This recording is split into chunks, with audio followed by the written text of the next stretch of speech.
Si Jasper, and we are Which Way. Okay, so first question, how did the band get to be? So paano ito nagsimula?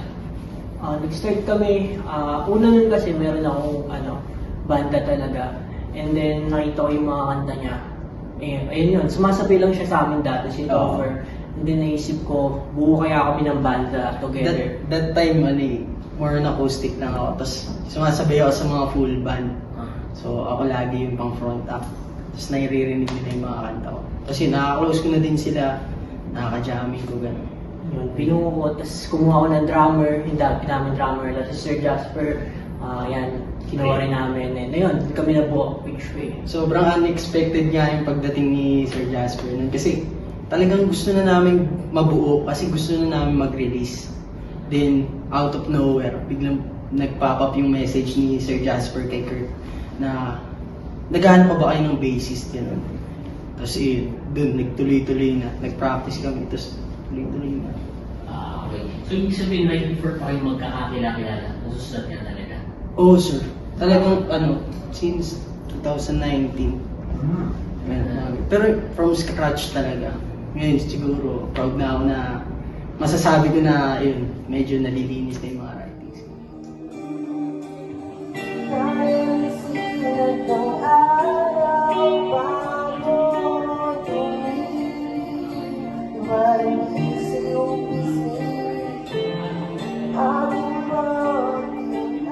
Yun nga, dati sessionista ako, tapos nakita ko, nagustuhan ko yung tugtog nila. And nung nag-join ako sa banda nila, nakita ko na nag-uusap, nagkakaintindihan talaga at nagbibigayan. I think yung isang madalas na challenge ng isang banda is yung ego ng isa't isa. So yun yung nakita ko na wala dito, nagbibigayan, nakikinig sa mga suggestion. So kung may bumubuo kami ng bagong kanta, nakikinig sa suggestion ng isa't isa, yun yung nagustuhan ko talaga sa banda.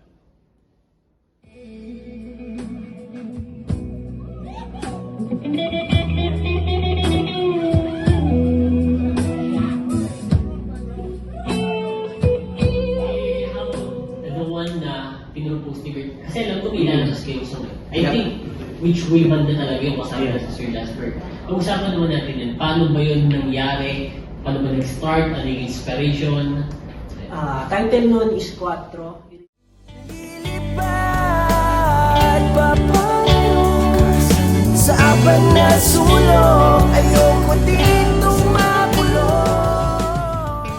Yun, nabuo namin yun. Tinutugtog na ni Topher yun dati. Sabi kong ganda ng kanta na to. Sa buhay natin, nag-start kami, 3 lang talaga kami nagbumuo nun. And yun, nilagyan namin baksakan, kinumpleto namin hanggang sa mabuo namin yung vibe ng kanta. Nasa midlife crisis din, sa nahihirapan sa adulting stage nila. Ayun, dun ko siya nasulat kasi yung mga tao sa paligid ko, makikita ko sila na parang ang hirap ng ginagawa nila. Then ako din naman, para sa sarili ko, gusto kong kumawala sa comfort zone ko. Then gusto kong matry yung mga bagay na hindi ko pa nasusubukan. Ano kayang meron pa sa likod ng mga rehas na to, parang ganun, sabihin na natin. So yun, ganun siya tumatakbo yung 4. Tsaka sa akin naman, medyo, I guess may kanya-kanyang interpretation tayo, no? Sa akin, nakikita ko din talaga yung hugot galing sa kantang yun, lalo na yung sa linya na 8 oras nakatayo, ngunit sweldo ay kulang. And ngayon, medyo nakaluwag na ako. Pero yung mahirap na yung buhay, nakikita ko talaga na ganun siya eh. So, may personal na connection ako na-feel sa 4 na kanta ko talaga, sa mga pinagdaanan ko din sa buhay. Other than that, meron pa ba kayong mas na-feel na kung ano, realizations ba kayo kung ginagawa yung kanta na yun? Na-realize yun sa kanta nun, sa 8 oras, same no kay Sir Jasper, tsaka yung ayoko dito mapulok, na kailangan mo umalis sa comfort zone mo. Ayun yung meaning ng kanta para sa akin. Kailangan mo umalis sa comfort zone mo para mag-grow ka.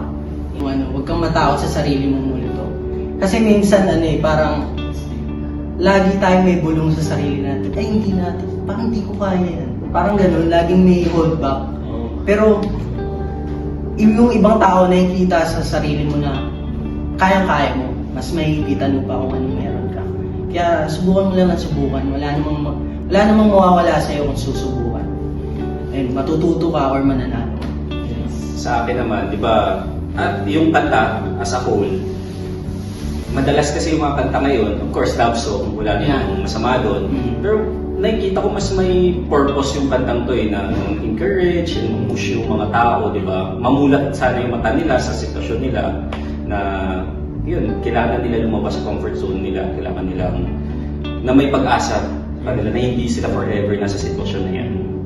Yun yung nakikita ko na nagustuhan ko sa kantang yun kasi mas may deeper meaning siya. Diba? Nice. So basically, ang message ng kanta na to is self-development.